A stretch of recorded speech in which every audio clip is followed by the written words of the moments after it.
Hi, Elizabeth. Hi, Welcome. How are you? I'm well, thank you. How are you doing? I'm doing really good. It's a pleasure to have you to talk a little bit about Recovery 2024 and what Sierra County and the Olive Tree, New Mexico is doing for Recovery Month.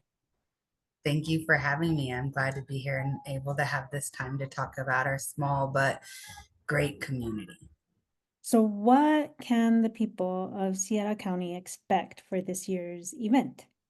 Well, first, I wanted to let you guys know that the event is going to be this Saturday, September 21st. We're doing it from 1 to 4 at Rough Edwards. We have brought in a national speaker. His name's Nathan Harmon. Listening to his journey and what he went through and to get to where he's at today was inspiring. And it's something I wanted to bring to our county to help get the message and the word across to people in our county and our community. And so we actually booked him for an extra day, and he is going to be also going to the high school and the middle school to do some talking and prevention. And so that was awesome that we were able to book him an extra day. We, first of all, the health council is going to be there, the Sierra County Behavioral Health and Wellness Collaborative. Olive Tree, of course, is going to be there. Nathan Harmon's going to be there. Department of Health, we're going to have there doing Narcan training and handing out Narcan to individuals to help with that harm reduction. And then I've invited the local police department. I've invited the sheriff's department and the state police department. The Truth or Consequences police department is actually going to be grilling the hot dogs for us because I was able to get some donations of some hot dogs and waters. We're going to have door prizes available. Aprendatimos was a huge asset in our community to help me gather some donations for some door prizes for some free giveaways. Um, we've had a lot of help from different donors, generous donors in our community to help us make this event successful. Um, Let me see what else. I'm hoping that Little Things Matter and early intervention programs are going to also be there, like Little Things Matter, Prendatimos, Tresco, Day One Home Visiting. My idea is to try to do a recovery event plus kind of do a health resource fair because those that are struggling or have struggled or are in the middle of their recovery journey, they need all the support and services that they can get. And so my idea is to just try to give them as much support and resources that they need that we can lift them up and help them get through what they're going through. I know that this is your third year in a row putting this together, and it truly sounds wonderful. I can't imagine the amount of work that goes into it, but we're glad to hear that you've been able to get so much support to help kick it off and be an asset to the community. I know that the event is from 1 to 4. When is your guest speaker going to start? He's going to start right after 1 o'clock after we do the introductions. And I introduce him and bring him up on stage. And I believe we have him for about an hour and a half. And then after he gets done and wraps up with speaking, I'm going to make a couple announcements. We have the Health Council has a texting app that we send out notifications to people that opt in to get text messages of all the events and different things that are going on in the community so nobody misses a beat or they lose it on their Facebook thread. And so I want to mention that so we can get more people signed up. And then we hold monthly collaborative meetings and it's open to the public. So I'm going to announce that. And then we're hoping to announce a couple of the door prize winners. We got 13 or 14 gifts to give out during this event. And then I'm wanting to also open it up for testimonies because last year with doing this, we didn't have a speaker. We also did a walk of hope entwined with the recovery event. We had the police escort and it turned out really awesome. And so, sorry, I lost my train of thought. You were talking about how you wanted to have some live testimonials, and I think that that's so important. Peers, right, in recovery makes Peers. such a difference. Yeah, peers helping peers. And I'm a peer support worker. And so just hearing other people's testimonies. And then I also got up and gave a testimony, even though I have public speaking. I don't do well in front of crowds, but I got a little heavy heart and started almost crying in the middle of my testimony. But I mean, that's what it is. It's a testimony to tell where you've come from and where you've been, what you've been through and where you're at now. And so I was just hoping that the testimonies and the messages were able to help others that came to the event.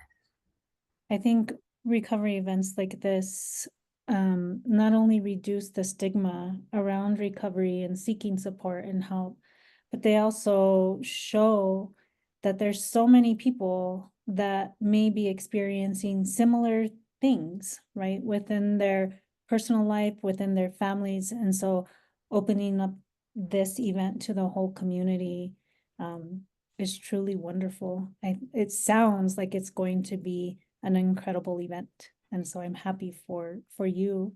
Tell me a little bit about Olive Tree and the services that you provide and how you came to be spearheading this recovery event. So I'm the community organizer for the Sierra County Behavioral Health and Wellness Collaborative. So my job is networking and resourcing, finding the gaps and trying to figure out how we can close those gaps in our community. And we're underneath the umbrella of the olive tree. And so I'm located inside the olive tree, which, as I said, I'm a peer support worker as well. And I'm also a certified community health worker.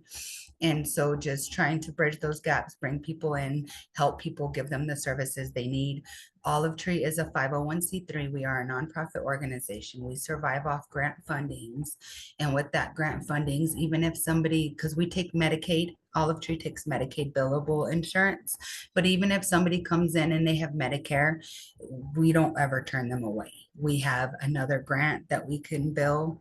The acronym is BIZ. I'm not exactly sure what that stands for. And so we can bill through insurance. We offer case management and we work with compliance and probation with those that are justice involved. We provide classes every day except for Friday. We do parenting, we do MRT, we do smart recovery, we do life skills, we do anger management, cognitive behavioral therapy, a wellness and reflection group. And we used to do an art group when we had an art instructor. And we also teach groups inside the detention center. And then we teach groups here at the office so that that way they get to know us when they're on the inside. So that that way when they get out, they already kind of know what to expect moving forward. We help get them on their feet. We help with getting their birth certificate, their ID. We help fill out for food stamps or cash assistance. We help them apply for housing. We help them with job searches. We transport to medical. We transport to anything justice like court, check-ins with their probation or misdemeanor compliance officers.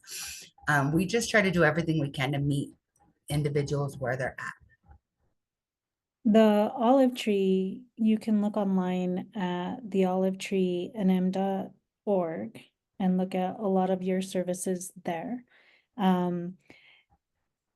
It's just amazing the community that comes together, not just in times of celebration, but also in times of need, and what the Olive Tree is providing and what you're providing. And of course, your recovery event.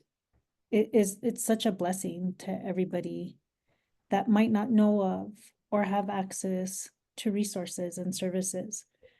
If there was one thing that you would want somebody attending your event to know or walk away with, what would it be? We do recover. That is the anthem, right? Recovery is possible and we do recover. I'm so glad to have met you and to talk about your event. I hope that everybody attends. It's going to be Ralph Edwards Park, Truth or Consequences, September 21st from 1 to 4. Yes, ma'am. And if anybody wanted to support you or donate to this wonderful event, because I know you're still in the process, it's coming up, but I saw behind you all of the stuff that they have. Who would they reach out to? Myself, Elizabeth Leininger, and my work phone number is area code 575-740-5909. Thank you, Elizabeth. I am hoping that there is so many people that there's not enough hot dogs to go around. Thank you so much. I hope so as well.